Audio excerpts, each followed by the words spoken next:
هذا بالله خلنا تجراتي وسرتك متنا أنا يرو أما منقلة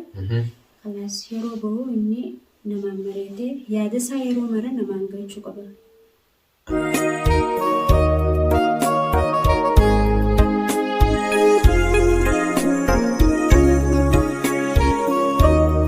السلام عليكم ورحمة الله وبركاته فتن أكس داوود تخني قالي في جاري دفنت جرجان بوليس خيس الدجازي خني ما عن فنيسي أيضا دررتو إني توفيقو يخا جراتو بيسن دجاجا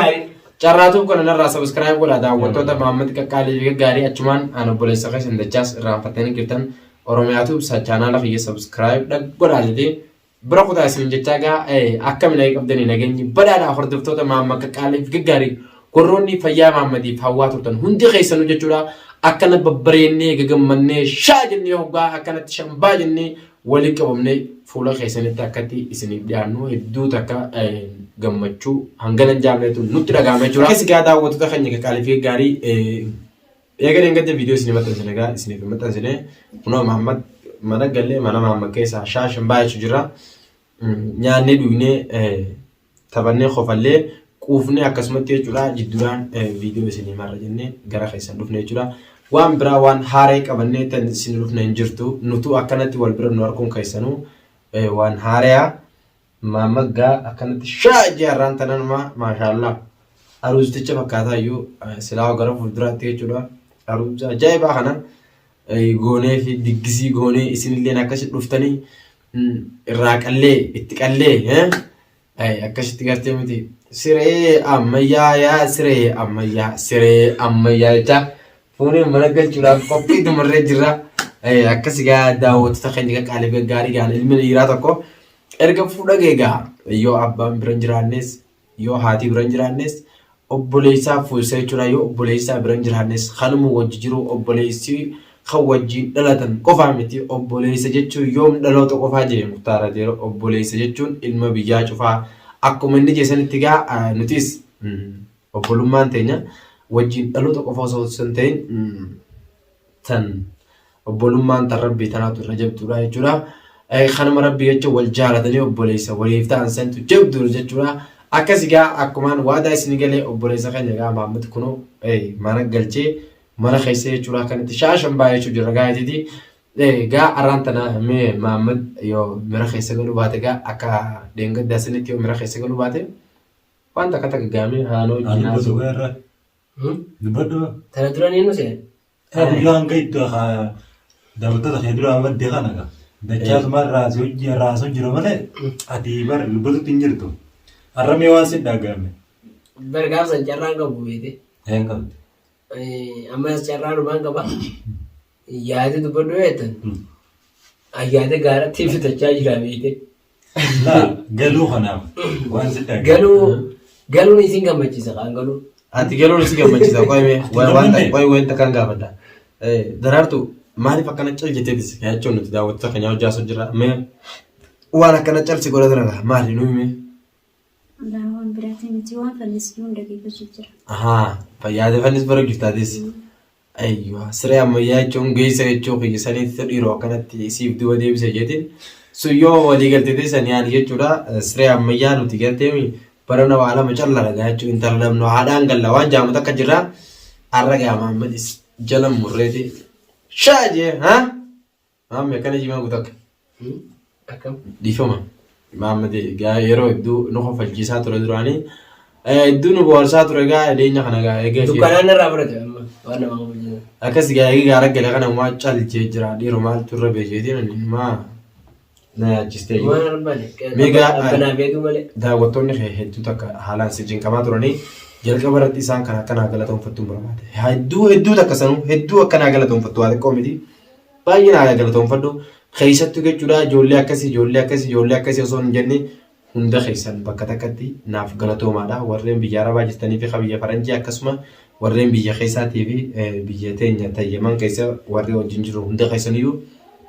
hedduu takka bakkuma takkatti isin galatoonfachuun barbaada yoon maqaa diiyaaboloo jee ninkii jibagaa yaamee fixuu danda'u nama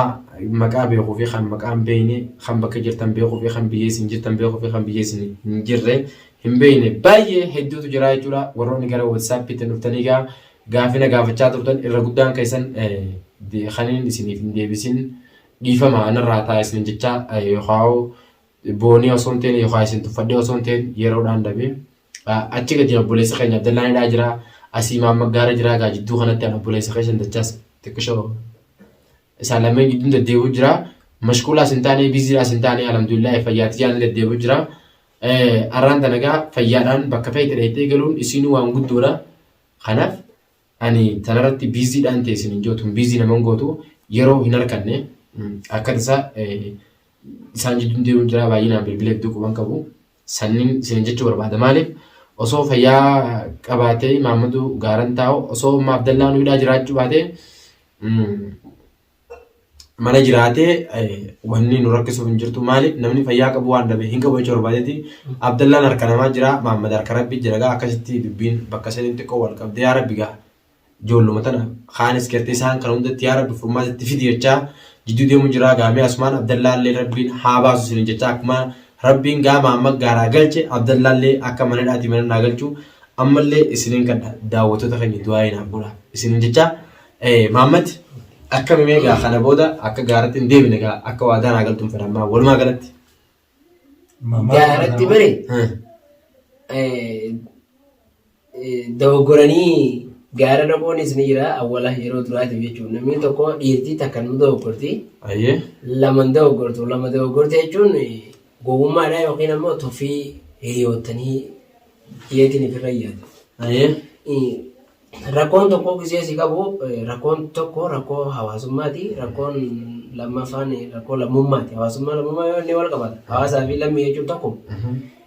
Rakkoon inni sadaffaa dhuunfaati rakkoon dhuunfaa sun hedduu jabaatti mas dhuguma sakkatu jechuudha. Osoo hin jimnetti rakkoon hawaasaa yookiin rakkoon lammummaa lammii keetii yookiin dhiiga keetii jechuun hedduu hin jabaatu maali hawaasni kun hedduudha yuudhaan keessaa hafees isaan walirraa nafa waan jiru jira. Ammoo rakkoon dhuunfaa hadiidarra gaararra jabaatti rakkoon dhuunfaa tana osoo fudhatteetuma kophaa keessa qabattee deemuun osoo hin taane saayibbanii jira hiriyootanii jira tarii immoo hiriyoo ta'uu dhabe namni afaan kee beekuutu jira Oromoo ta'eetuma jechuudha. Dhimma kana gadiin calliftee liqimsitee dhiisuu osoo hin taane baafattee yaadni sun narraanii fudhatamoo yookaan narraa fudhatanii hiikaa itti naaf godhamoo furmaata itti naaf barbaadamoo osoo hin jenne gaaratti galuun yookiin kan namarraa ba'uun jalqabumarratti yookaan itti yaadu akka mataa keeyyatti dogoggoraan jira. Lammaffaarratti immoo yoo yaada tokko namaan tuqattee namni yaada san furmaata sisii godhuu baate ni yaada jijjiirteeti karaa inni ittiin rakkoo teessan sirraa furuu danda'u barbaadda. Awwala fakkeenyaaf anamma waan kana jee beeke ibsuu barbaadee osoo hin taane fakkeenya waan ala nama baasu fakkeenya wanta namarraa nama baasu fakkeenya immoo yaadni si baay'atee namarraa kopha ba'u waan kanaan ibsu jira malee ani rakkooti akkanaa jirutti hin jiru malee rakkooti gaafaan hin gaafatame yookiin kaan ammoo yeroo carraa argadhe irratti gaafatamu malee deemtu jechuu malee akkasi. Akkasii malee marii waa hundaafuu barbaachisaadha jechuudha fadhaan asirratti. Akkasii mee daraartu asirratti akkam jettaatee hoo? Yaa Maammad yaada bal'aa kan nuti jiraatee hoo asirratti akkam jettee? Ani yeroo ammaaf mana galee kalaas yeroo bahu inni namaan mareetee yaada isaa yeroo mara namaan galchuu qaba. Fakkeenyaaf egaa gizee achiin dhagachuun takkaas ni jirti akkuma deemanii yaaltee hafuura osoo hin taane achiin dhaka jaanii namatti himachuun gaariidha yaada joo kaaftana fakkaate. Gaariidha. Uuma fedhe haa taatu. Uuma fedhe haa ta'u namaan galchuu qaba. Lubbuun abbaan ine amata ine. Kanaafuu namaan galchuu qaba. Achiin dhaqachee yeroo gabbuu namaaf himee bakka akkanaatiin jira. Fedhu jawwala naa ta'u fedhu nama mana keessa jiru naa ta'u. Garuu akkanaan gaara galuun osoo hiriyoonni isaa jiru inni nuu rakkoo guddoo qaba. Hiriyoota isaa sanitti yoo ibsate furmaanni ni dhufaaf na fakkaata. Dhugaadhee. Akkasuma isin afaan ittiin qaba fakkeenyaaf namni takka yeroo dhukkubsatee anumaa fi hin jaan dura osoo namni naan hin jenne yeroo dhukkubsate dhukkuba sanii gara mana haakimatti hin fiigu osoo hin taane dhukkubni gariin kan ilmi namaa hiriyootan keessa wallaanuus ni jira ta'a. Lammaffaa irratti immoo dhukkubni kun yoo haakima dhabeettu malee si fayyines ni jira ta'a. Kanumaa'u mariin malee gabbaateetuma ati akkanumatti haakima mana haakimaa tokko mana wallaansaa tokko fiiguun ani akka mataa kiyyaatti waan gaarii hin goone. Anamma dhukkuba kiyya karaa irra faayidaatiin hin barbaadayyee qarree deemee. Kee akkalaa kee jechuun kee walumaa gala naasii maatii kee moggorraa namarraa moggassi baaste dhukkubni kee amaluma dhukkuba saniiti san si beeknee jirra amalli isaa amala namatti dhiyaachuu osoo hin ta'in bakka ani jiran amala mataa nama barsiisu kanama duuban nama ofii gartee moggan nama baasu gartee miti. Inni akkasitti jechuudha akkas taate gartee miti. Way silaatumti hiyyumaa badee hiyyumaa waan jaamsan gartee miti. Inni akkas ta'ee garuu hiyyumaallee qabna alhamdulillaahi. Akkas yaalaa kullee haala kana booda rabbiin waliif nu hadiisi boonuma kana hawsa. Eegal wal qabaachuun tun beekadhu isintu waan guddaadha. Baga wal qabaanne akkuma wal qabaanne kanatti walillee qabanne bakka silaa ga'uu barbaannu guutuu inshaallah ni geenya jeetii yaada qaba abdii hin kutatinadha. Akkasuma gaa isinillee daawwattoota keenya qaqqaaliif gaarii warroonni jajjabeessitanii gaa sadarkaa kanaan nu keessan hundi keessanuu ammallee gaa nu jalaan hafinaan isiniin jaagaa hamileen teessan akka beenziin nu taati namni nyaatee dhugu malee jiraatu gaa yeroo isin hamileen nu taatan nuti osoo nyaanne quufna osoo duwinni gartee miti dheebuu baanaa isin jechuu barbaada. Akkas isin asittiin irra dhaaba gaa inshaallah hanga viidiyoo biraa qabannee walitti deebinutti. Gammachuun teenya gaa tan itti fuftuu taati isiniin jechaa gaa har'aaf asumatti sirra dhaaba. Assalaamu alaikum warahmatullaahi wabarakaatu nagaan turan.